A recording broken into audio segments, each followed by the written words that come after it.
Oke, ini mungkin gua nambahin sedikit ya dari Kevin sama dari Abil. Pertama, gua emang setuju nih kalau sosmed itu mengganggu produktivitas ya. Tapi selain sosmed, ada juga kayak main game, terus mungkin nongkrong gitu kan. Sering nongkrong sama teman, habisin waktu sama pacar. Sesekali nggak apa-apa, emang kayak gini deh, kita kan juga butuh hiburan gitu kan. Tiap orang juga butuh hiburan. Sesekali emang nggak apa-apa. Dan kalau lu emang lagi stres banget, lu istirahat juga, ya nggak apa-apa. Lu stres, lu capek, itu berarti tubuh lu emang butuh istirahat gitu. Pakai istirahat. Lu ngeluh, ngeluh boleh, tapi balik lagi ke tujuan lu apa gitu kan.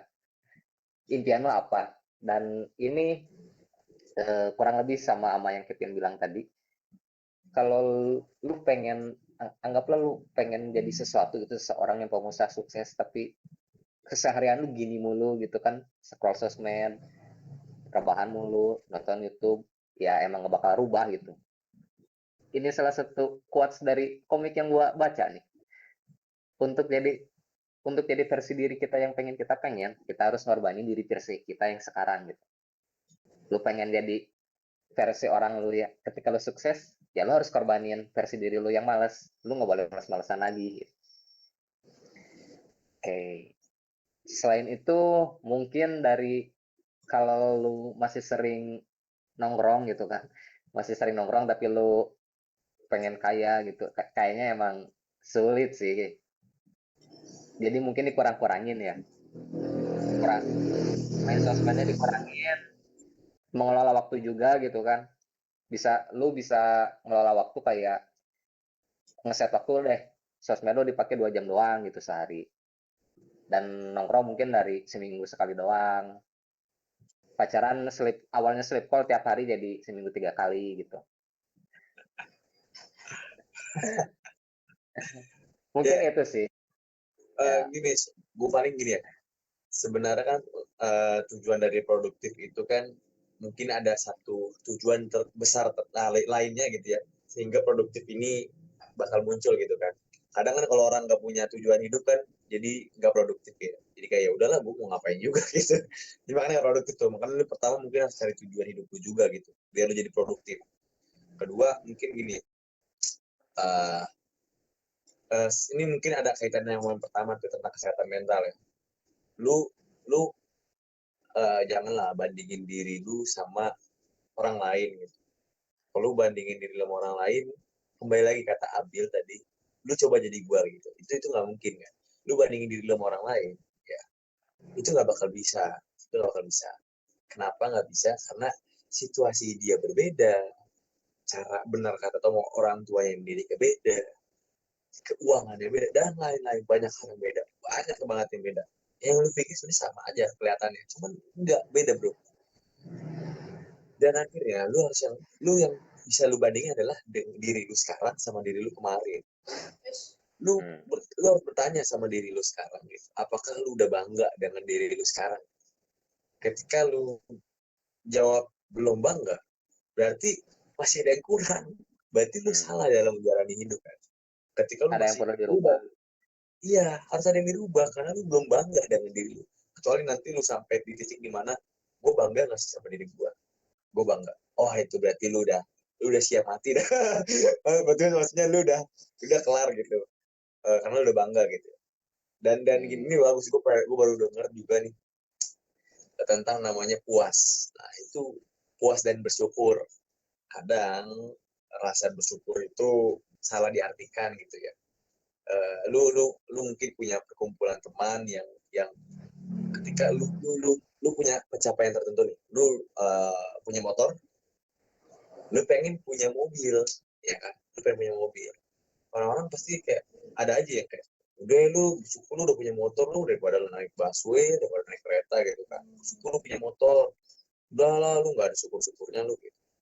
Ya harusnya kita harus punya mobil karena kita ada orang yang kayak gitu tuh ya, narik-narik api kita yang lagi pengen beli mobil, pengen punya mobil.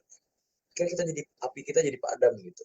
Karena orang Hmm. itu yang salah mengartikan kata bersyukur. Bersyukur itu menurut gua pada saat lu bersyukur apa yang lu dapetin sekarang. Tapi menurut gua jangan puas gitu. lu lu gini ya, lu udah punya motor, gue pengen punya mobil. Lu jangan puas lu punya motor, lu pengen punya mobil gitu, nggak apa-apa, bagus. Tapi lu bersyukur, lu udah punya motor, lu udah bisa nggak naik busway, nggak naik angkot gitu ya. Lu bersyukur, tapi lu jangan puas diri. Teruslah meningkat gitu, teruslah meningkat. Sampai sampai di mana nanti lu mungkin merasa oke, gue udah puas. Itu baru Kalau selesai. lebih Enggak. lebih gampangnya Kalau lebih kalau gampangnya gini nih. menurut gua nggak gitu. Menurut gua Eh, semua orang mungkin nggak akan ada puasnya. Iya, Gue percaya banget. Gue itu percaya. itu itu itu pasti. Itu pasti orang nggak ada Gua, puasnya. gue sangat yakin. Mungkin seperti itu, walaupun emang gue juga masih ada pengen keinginan gitu. Iya pasti Ya pasti. tapi Nggak apa-apa, pasti nggak apa-apa. kan. Karena Nggak apa-apa. tapi bagus. iya Nggak apa-apa. kadang orang-orang banyak persepsi yang salah dan salah mengartikan. Makanya nggak boleh langsung menyimpulkan kan. Makanya kadang, aduh, iya kalau nggak ada puas ya kadang kalau bilang, lu nggak bersyukur, lu nggak ada puasnya, aduh.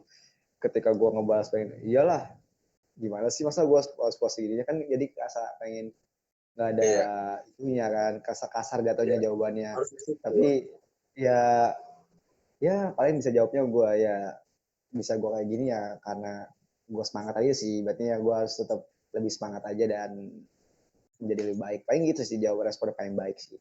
Menurut gue sih Nice, itu. nice. Hmm. Kalau menurut gua justru kita nggak pernah puas tuh bisa jadi bagus gitu. Mungkin bisa jadi jelek ya, bisa jadi jelek, nggak pernah puas jelek. Tapi bisa jadi bagus juga gitu. Anggaplah gini, eh, lu punya gaji 3 juta misalnya, cukup buat menghidupi lu sama keluarga gitu. Tapi kalau misalkan eh, lu nanti nikah, lu punya anak gitu kan, itu 3 juta tadi kan jadi nggak cukup gitu. Kalau menurut gua rasa puas di situ kalau misalkan setiap orang cepat puas ya, nggak bisa berkembang, iya kan? Tapi bisa jadi jelek juga gitu. Eh, eh, ya paradoks mungkin. Iya. Bingung. Jawaban realnya gini. Gue misalnya gaji 1 juta bersyukur, tapi kalau gaji gue 10 juta gue lebih bersyukur. Nah, gitu. Nah, gitu. Itu bagus, itu bagus. Gitu. Sama-sama. Nice, nice. Oh, ini gue masih keinget sama tadi yang Abil bilang gitu. Abil kan yang ngaruh ke kesehatan mental atau produktivitas Abil keuangan gitu kan. Gue juga sebenarnya kayak ngalamin masalah di ngelola keuangan gitu. Gini deh, uang gua pakai beberapa buat kebutuhan sehari-hari gitu, kebutuhan sehari, terus membeli sesuatu yang perlu gua beli gitu kan. Selain itu gua juga punya manusiawi gitu, gua juga punya ego pengen barang yang sebenarnya nggak butuh gitu, tapi gue pengen aja beli ini. Nah, cara ngelola keuangan yang baik gimana ya versi Abil sama Kevin? Soalnya ini serius nanya, gue nggak tahu. Ya, kalau dari versi gue ya, pertama gue bukan financial advisor ya, jadi mungkin cara gue salah, tapi ini yang gue lakuin. Kalau dari gue, mengelola keuangan itu kan relatif ya, relatif banget. Maksudnya ada namanya teknik yang sampai 60, 60, 30, 10 kayak gitu-gitu. Ada persennya gitu kan, 60 buat Gue pernah ini, sering lihat gue. ya kan 10% investasi kayak gitu-gitu.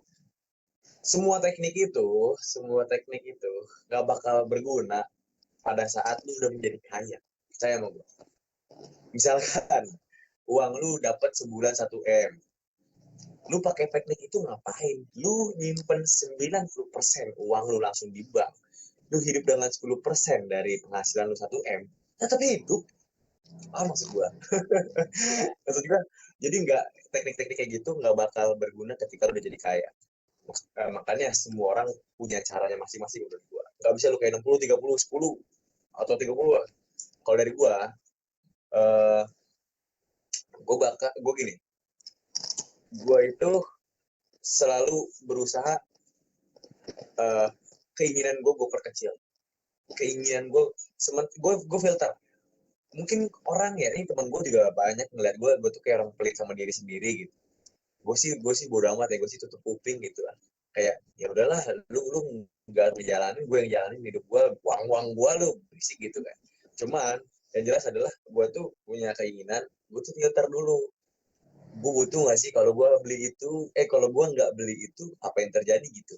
Ya kalau jawabannya kayak nggak apa-apa, aman-aman aja, ya gue nggak beli. karena gini karena gini, gue mikirnya ke depannya, kalau misalkan gue buat ngenyangin doang sekarang gitu ya, ini di luar kebutuhan ya. Kalau kebutuhan kayak lu makan siang, lu butuh, jangan lu sampai nggak makan siang lah. Gue nggak, jangan gitu. Ini keinginan ya. Kalau kebutuhan yang menurutmu itu butuh itu adalah ketika lu nggak beli, ketika lu nggak punya atau lu nggak bayar atau nggak beli, itu lu berbahaya di hidup lu. Kayak lu nggak makan, ya lu nggak bayar ini, lu bisa misalkan kayak bayaran cicilan kuliah misalkan apapun itu, lu nggak bayar ini berarti lu terkeluar dari sekolah, keluar dari ini, ya itu butuh tuh, jangan sampai disamakan, beda. Tapi kalau keinginan tuh kayak lu beli cemilan-cemilan gitu kan, cemilan yang kayaknya nggak beli juga Baju, nggak apa-apa, ya baju baju. baju celana dan lain-lain, kayak gitu sih menurut gua. Terus lu harus berpikir panjang menurut gua nih, investasi atau nabung. Kalau lu nggak siap investasi, lu boleh nabung aja gitu, terserah. Yang penting adalah lu siapin yang namanya dana darurat. Dana darurat itu adalah eh, 3 bulan gaji lu. Nah, lu kaliin aja tuh gaji lu sebulan dikali 3, itu dana darurat. Lu lebih tenang lah dengan hidup gitu ya. Dan menurut gua lagi nih, ini sekali lagi nih pandangan gua. Kalau gua kurang demen dengan berhutang. Kenapa? Karena berhutang itu mengambil kekuatan terbesar dalam hidup, yaitu saving rate, ya kan? Ketika lu ketika lu ada harus yang lu keluarin terus setiap bulan gitu.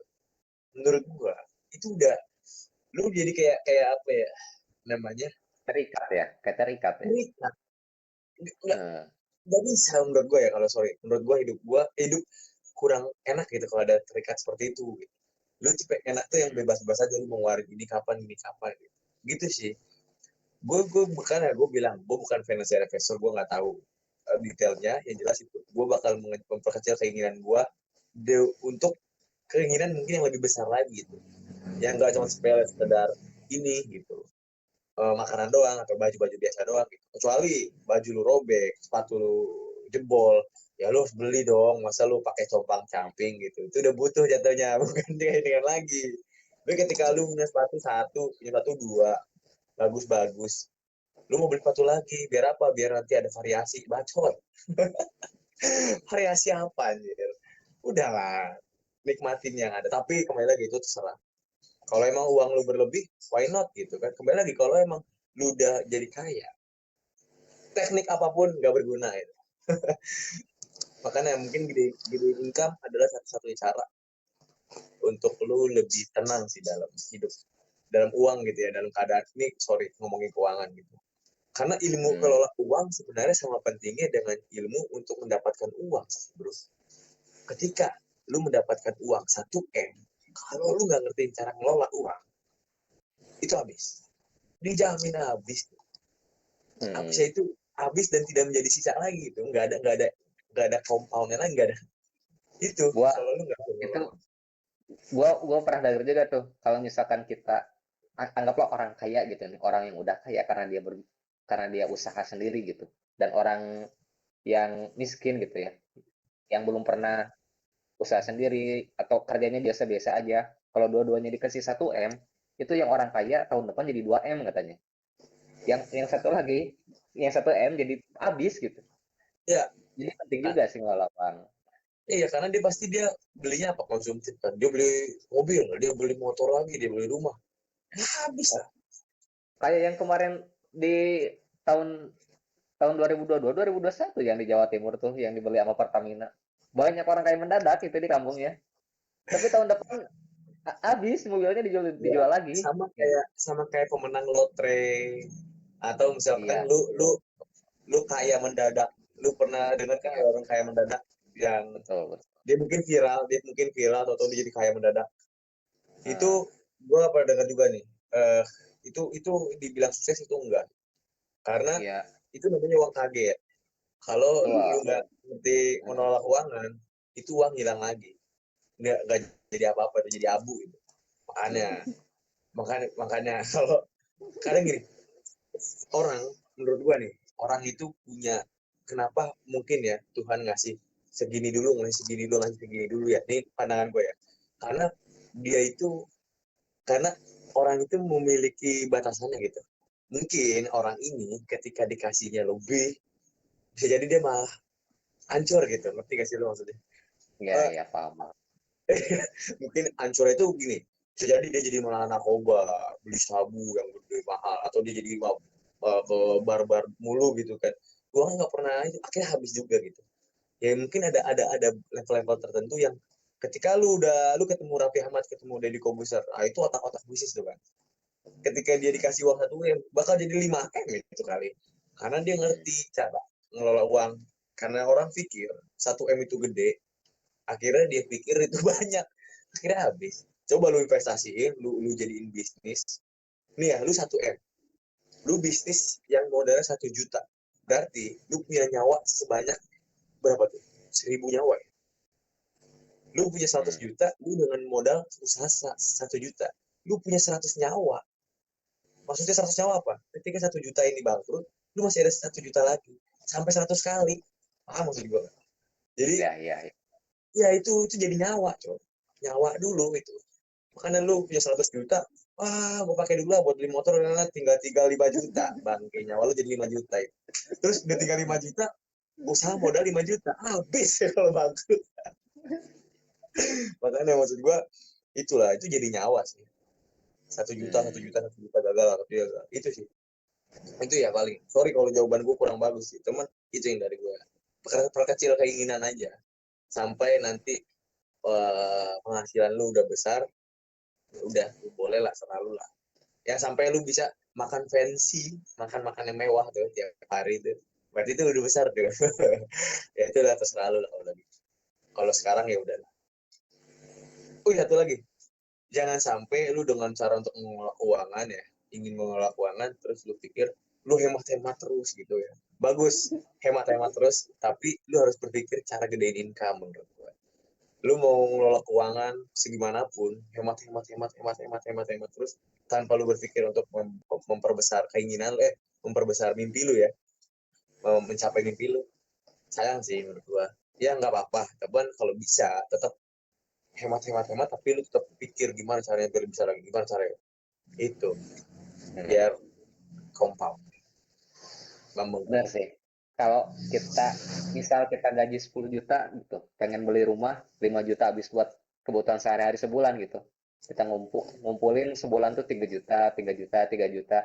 Tahun depan harga rumah dari 100 juta jadi 120 kan gitu. Iya, iya. Nah, jadi kayaknya mending mending gedein income daripada nabung mungkin ya. Kalau menurut Abil gimana nih? Abil gimana? Cara kelola keuangan Bil? Sebenarnya, aduh, Cara ngelola keuangan Abil. keuangan ya. Sebenarnya itu jawaban gue mungkin udah ketutup sama Kevin semua sih, udah diperjelasin semua. Kurang lebih sih, Nggak kedengeran Bil, eh, suara Bil. kurang lebih sih jawaban gue hampir dilengkapi sama Kevin sendiri gitu. Gue sangat setuju banget untuk gue lebih singkatnya sih ya. Kalau cara gue namanya untuk mengolah keuangan dalam hidup gue, itu gue setuju banget sama Kevin yang sebenarnya mengolah keuangan itu sama lah kayak orang kita mencari uang untuk mendapatkan lebih banyak gitu. Sebenarnya caranya hampir sama, bahkan sama gitu. Bedanya kita itu mencari uang dan bedanya lagi kita sama yang berhemat itu ya memperirit dan mengelola gitu. Kalau gue pribadi mengelola uang itu ya dengan cara ya hemat, hemat maksud gue. Jadi kalau untuk masalah keuangan untuk buat kehidupan gitu, dari yang namanya kebutuhan, keinginan atau gimana gitu ya, itu gue juga sama Kevin gue filter lagi. Jadi apa yang gue pengen, contoh ya kayak orang tuh dari pola makan, sebenarnya tuh nggak boleh banget untuk masalah dari namanya berhemat tuh menyiksa diri lu sendiri gitu. Dari pola makan tuh nggak boleh karena kan lu merelakan diri lu untuk uang gitu, jangan banget gitu. Maksudnya gimana ya, untuk maksudnya merelakan diri dalam kesehatan gitu. Sebenarnya sih kadang-kadang kita memperirit untuk makan itu sangat penting juga, dari pola makan, bahkan minuman juga. Kadang-kadang kita udahlah dengan air putih aja, udahlah makan yang seadanya. Itu suatu yang benar-benar terpacu untuk mengelola keuangan juga untuk kedepannya. Sebenarnya simpel, kalau gue sih ya simpelnya berhemat, ya nabung. Apa yang kita dalam memperbesarkan income, gimana caranya itu biar benar disiplin untuk masalah keuangan gitu sih. Buat gue sih itu aja. Dari Tomo, Gua juga jujur ya, kurang lebih gua kalau ngelola keuangan, gua tuh membagi gitu ya. Income gua sebulan gua bagi sekian untuk kebutuhan sehari-hari, sekian untuk kebutuhan lain-lain gitu.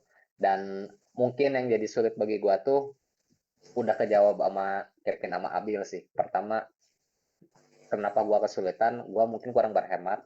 Terus yang kedua, kenapa gua kesulitan ngelola uang? Karena gua nggak bisa nurunin keinginan gue gitu, ego gue masih lebih tinggi. Mungkin gue bulan sekarang gitu ya, gue bakal belajar cara nurunin ego. Kalau dulunya gue misal beli barang yang pengen gue beli itu dua, jadi gue satu gitu. Mungkin itu sih.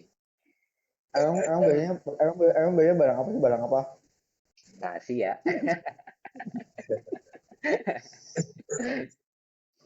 hmm makanya beli rokok Juara aja, Juara kretek itu enak.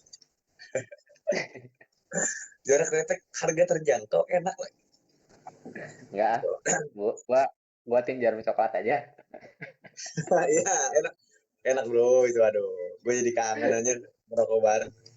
Uh, intinya ya itu, kembali lagi ya, mengelola keuangan, mendingan kembali lagi kita berpikir aja gedein income aja. Itu udah cara terbaik untuk apa ya namanya, ya hidup lah gitu. Kasihan juga soalnya kalau kita hanya memikirkan kelola keuangan tanpa kita berpikir untuk memperbesar income gitu. Maksud gua gitu sih. Tapi kita usaha aja, usaha bismillah aja gitu, ibaratnya ya berusaha lah, apapun itu coba dulu gitu. Ketika lu mungkin wah ini beresiko nih kayaknya gitu, gue takut, sebenarnya itu saat-saat yang tepat malah lu harus loncat gitu. Ketika lu takut, cuman kadang mungkin situasi orang beda-beda, akhirnya ya udah, lu jangan sampai menyanyiakan suatu hal gitu ya, demi lu mau mencoba doang gitu. Takutnya gini, gue ngeri juga ya, nanti orang berpikir tuh, kan ada banyak motivator yang ngomong kan, udah keluar kerjaan gitu, bisnis, coba dulu bisnis gitu. Enggak gitu juga sih, soalnya kalau situasi orangnya beda ya. Dia keluar kerjaan akhirnya nggak ada kerjaan, nggak ada uang, bingung coy. Atau misalkan investasi kripto gitu kan bakal besar gitu misalkan, terus tahu-tahu hancur gitu, uang lu sayang kan kemana-mana gitu. Makanya semua itu harus berdasarkan dengan ilmu gitu, harus tahu apa, harus ada alasan, harus punya backupan. Ketika lu udah punya kayak gitu semua ya baru lu berani beresiko gitu. Jangan langsung beresiko aja ayo loncat gitu, jangan sih. Gue takutnya orang motivator Bener. jahat aja ngomong doang. Iya, soalnya betul. Pertama, situasi tiap orang kan beda-beda. Kalau baiknya sih tanyain ke diri lu sendiri gitu. Bisa jadi ketika lu berusaha gitu kan, udah jangan nyerah gitu. Orang-orang kaya, dia dari miskin, dari awalnya miskin, kerja keras terus-terusan tanpa menyerah, akhirnya dia kaya. Bisa jadi ketika lu nyerah gitu, pintu kesempatan baru tuh terbuka gitu. Tapi bisa ada juga gitu kan, tiap orang yang emang dari awalnya nggak nyerah-nyerah gitu, pantang pantang menyerah, semangat terus terus dia kayak, beda-beda gitu. Emang tiap orang situasinya beda lah. Iya betul betul, situasinya beda betul. Itu yang memang membingungkan sih. Dan yang gini, gue menurut gue lagi atau lagi, lu kerja keras doang nggak cukup, lu cerdas doang juga nggak cukup. Lu harus tahu lu lu kerja keras dan cerdas lu itu dipakai di apa, ngerti gak sih? Lu ada momen-momen Ya. tertentu dong, misalkan lu kerja keras, misalkan lu buka warung gitu, lu kerja keras nih kayak warung Madura kan bisa 24 jam kan, itu kan lu kerja keras coy. Tapi Iya, tapi kalau lu mau berpikir warung Madura lu jadi Indomaret, jadi Alfamart, jadi Hypermart, ya nggak gitu juga konsepnya. Maksud gua nggak tentang kerja keras, kerja cerdas. Lu harus juga tahu lu tuh lagi di bidang apa, lu lagi bergerak di apa. Lu harus tahu juga momen-momen itu gitu. Itu yang bikin orang kaya aja. Menurut gue ya. iya. Sorry, Eh, mungkin gue jelasin juga penonton, gue belum kaya gitu ya. Gue belum kaya, gue belum seperti yang gue pengen gitu. kita bertiga belum anjir. Iya, gua, lu, kalian aja. Kita tuh di titik yang sama gitu. Kita tuh di titik yang pengen menjadi terbaik lah dalam versi kita. Gak usah terbaik di versi TikTok. Versi kita, lu sukanya lu sampai titik apa? Ya, nggak usah ada batasan orang lain itu gimana. Lu sampai mau titik kayak gimana? Itu lu capai, kita capai bareng-bareng gitu. Gitu sih. Maksud gua kita berpikir tuh harus visioner ke depan gitu. Kita sebagai yang nonton Dewana nih, gue pengen sih orang-orang yang berpikir ke depan juga gitu. Boleh lah ngomong kita ngawur, boleh lah. Tapi pikiran kita jangan ngawur, menurut gue sih. Lu ngomong ngawur Hmm. nggak apa-apa. Ngomong, ngobrol, itu mencerdaskan otak, bro. Bener dah, ngobrol tuh mencerdaskan otak. Kalau lu diem aja tuh setahun, bego lu. Makanya harus ngomong. Karena apa? Ngomong dan mendengarkan ya, lu ngomong doang nggak mendengarkan juga salah juga sih.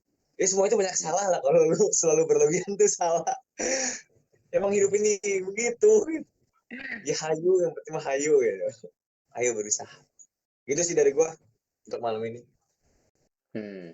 Ya, kurang lebih tadi kita bahas juga masih berkesinambungan sih. Kalau Ya, mental kita sehat, kalau mental kita sehat, bisa jadi kita lebih produktif kan gitu. ya, Ketika kita lebih betul. produktif, kita bisa pakai waktu kita, maksimalin waktu kita, dan kalau kita lebih produktif, kayaknya keuangan jadi juga lebih lancar deh gitu kan. Setuju. Pasti Betul, bertambungan ya semua. betul. Mungkin kenapa kita masih gini-gini aja belum kaya, kita bertiga belum kaya, kita belum menguasain tiga. Ada masalah nih di tiga pembahasan yang tadi kita bahas. Bisa jadi kesehatan mental kita kurang, atau kitanya kurang produktif, atau kita belum bisa ngelola keuangan nih. Ya, mantap, mantap, mantap. Oke, mungkin gitu aja kali ya. Ada kata-kata nggak dari Abil? Wow, kata-kata dari gua. Nah, Abil 2026. Kata-kata dari gua ya, aduh, kata-kata dari gua ya introspeksi diri terus, dan ketika lu bisa mengendalikan diri lu dan bisa menjadikan diri lu sendiri, insya Allah kedepannya lu bakal bisa, pasti bakal jadi pasti bakal jadi pengikut yang banyak. Gak bakal Dari Tomo? Kalau gua kayaknya tadi udah deh. Untuk jadi versi dirimu yang kamu inginkan, kamu harus ngorbanin diri kamu yang sekarang gitu. Nice, nice, nice. Nah, dari Dari Kevin. gua, hidup butuh pengorbanan, bro. Lu mau dapetin sesuatu yang besar, berarti pengorbanan lu harus besar juga gitu. Mantap. Hmm. Kalau misalkan pengorbanan ya, pengorbanan. Misalkan nih, satu-satunya cara lu buat kaya raya, lu harus cerain istri lu bakal cerain istri lu nggak? Kita tutup aja malam ini. Oke. Tapi kalau misalkan bisa mencari karya untuk Oke, mungkin segini dulu kali ya pembahasannya minggu ini, malam ini. Oke. Semoga eh, semoga kita semua kesehatan mentalnya tetap terjaga, lebih produktif Amin ya tiap Allah. harinya, lebih jago Amin. ngelola uang. Amin. Amin. Yuk, gua mau tidur dulu. Siap. Dadah.